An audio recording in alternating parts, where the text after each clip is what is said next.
एक phone call से दूसरे देशों की वॉर रुकवाने वाले पॉपॉ अपने देश में आतंकवादी हमला नहीं रुकवा पाए और अंधभक्त मुझसे कह रहे हैं कि ऐसी बातों पर राजनीति और सवाल मत करो।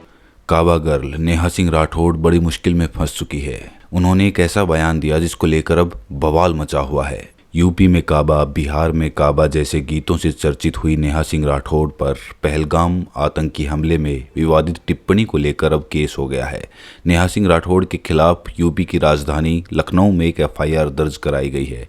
उन पर कई धाराओं में मुकदमा भी दर्ज करवाया गया है। नेहा सिंह राठौड़ ने पहलगाम हमले को लेकर कुछ ऐसी टिप्पणी की जिसे शिकायतकर्ता ने राष्ट्र विरोधी बताया है। कवि अभय प्रताप सिंह की तहरीर पर बताया जा रहा है कि 11 धाराओं में मुकदमा दर्ज किया गया है। इतना ही नहीं, गाजियाबाद से बीजेपी विधायक नंद किशोर गुर्जर ने भी नेहा पर कार्रवाई के लिए मांग की है। नंद किशोर गुर्जर की शिकायत में नेहा सिंह के खिलाफ एनएसए की कार्रवाई की मांग उठी है। इधर इन सब के बीच अपने ऊपर केस को लेकर नेहा की प्रतिक्रिया भी सामने आई है। वो दोनों बयान सुनिए जो एफआईआर से पहले और बाद में नेहा ने दिए हैं।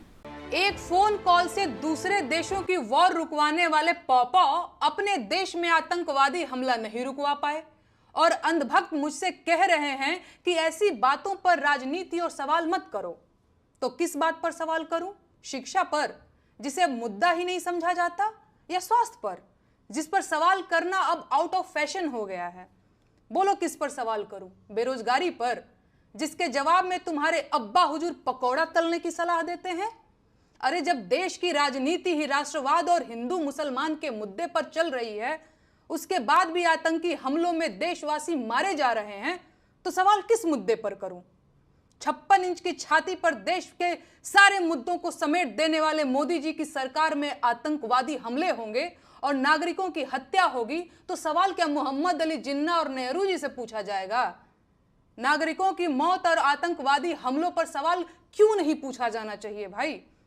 इन सवालों से इतना डर क्यों रहे हैं आप? अपनी ही सरकार में हुए पुलवामा आतंकी हमले के शहीदों की मौत पर बेशर्मी से वोट मांगने वाला ये आदमी पहलगाम के पर्यटकों की मौत पर भी वोट मांगेगा और अंधभक्त इसे मास्टर स्ट्रोक बताकर वोट भी देंगे। लेकिन इनका कहना है कि सवाल नहीं पूछा जाना चाहिए। बस 2-4 दिनों की बात और है, भक्तों के पॉपॉ पहलगाम आतंकी हमले पर रोते हुए बिहार चुनाव की नींव डालते दिखेंगे और अंधभक्त वो बिहार चुनाव में रोते हुए ढोंगी जी की रील शेयर करते दिखेंगे। भाजपा का आईटी सेल मुझे देशद्रोही बताकर ट्विटर पर ट्रेंड चला रहा है, सिर्फ इसलिए कि मैं देश के प्रधानमंत्री से सवाल पूछती हूं। ये लोग मुझे देशद्रोही इसलिए कह रहे हैं क्योंकि पाकिस्तान के किसी ट्विटर अकाउंट ने मेरा वीडियो कॉपी करके लगा दिया। भाजपा का आईटी सेल और गोदी मीडिया के बिके हुए सरकारी पत्रकार देशभक्ति का सर्टिफिकेट बांट रहे हैं। वो लोग जिन्होंने देश को धर्म के नाम पर बांटने में कोई कसर नहीं छोड़ी, वो देशद्रोही और देशभक्त का सर्टिफिकेट बांट रहे हैं। मैंने आज तक कभी नहीं बताया, कहना जरूरी नहीं समझा, लेकिन आज जब बात मेरी देशभक्ति पर आ गई है तो जान लीजिए, मेरे परिवार और खानदान के कुल मिलाकर 14 लोग भारतीय सेना और अर्धसैनिक बलों में अपनी जान दांव पर लगा चुके हैं। मेरा अपना सगा भाई अभी भी छत्तीसगढ़ के जंगलों में नक्सलियों से लड़ रहा है। मेरे अपने सगे 4 मामा आर्मी में अधिकारी रहे हैं, जिनमें से 2 लोग कारगिल की जंग लड़ चुके हैं। चाहे थल सेना हो या वायु सेना, मेरे भाई आज भी देश की सेनाओं में हैं और ये 2-2 रुपए के ट्रोल आईटी सेल वाले मुझे देशद्रोही कह रहे हैं।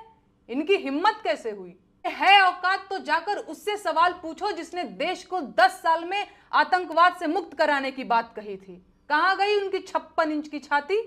मुझे देशद्रोही कहेंगे ये बिके हुए लोग। कितने नेताओं के अपने बच्चे फौज में हैं? बताओ गिनके। पूरी भाजपा के नेताओं के जितने बच्चे फौज में होंगे, उससे ज्यादा तो मेरे अपने रिश्तेदार और परिवार के लोग सेना में जान दांव पर लगा चुके हैं। अरे आज मैं कहूंगी कि देश का मेन स्ट्रीम मीडिया देश का गद्दार है, क्योंकि उसने कभी सरकार से सवाल नहीं पूछा और सरकार को मनमानी करने दी। वो पूछें या ना पूछें, मैं बार बार पूछूंगी कि पहलगाम में 2000 सैलानियों के लिए सुरक्षा की व्यवस्था क्यों नहीं थी? कौन जिम्मेदार है इसका? आतंकी हमले के बाद बिहार में रैली करना इतना जरूरी था? भाजपा का आईटी सेल देश का गद्दार है, क्योंकि उसने देश को हिंदू मुसलमान में बांटने की कोशिश की। है कोई जवाब? देशद्रोही कहेंगे ये मुझे।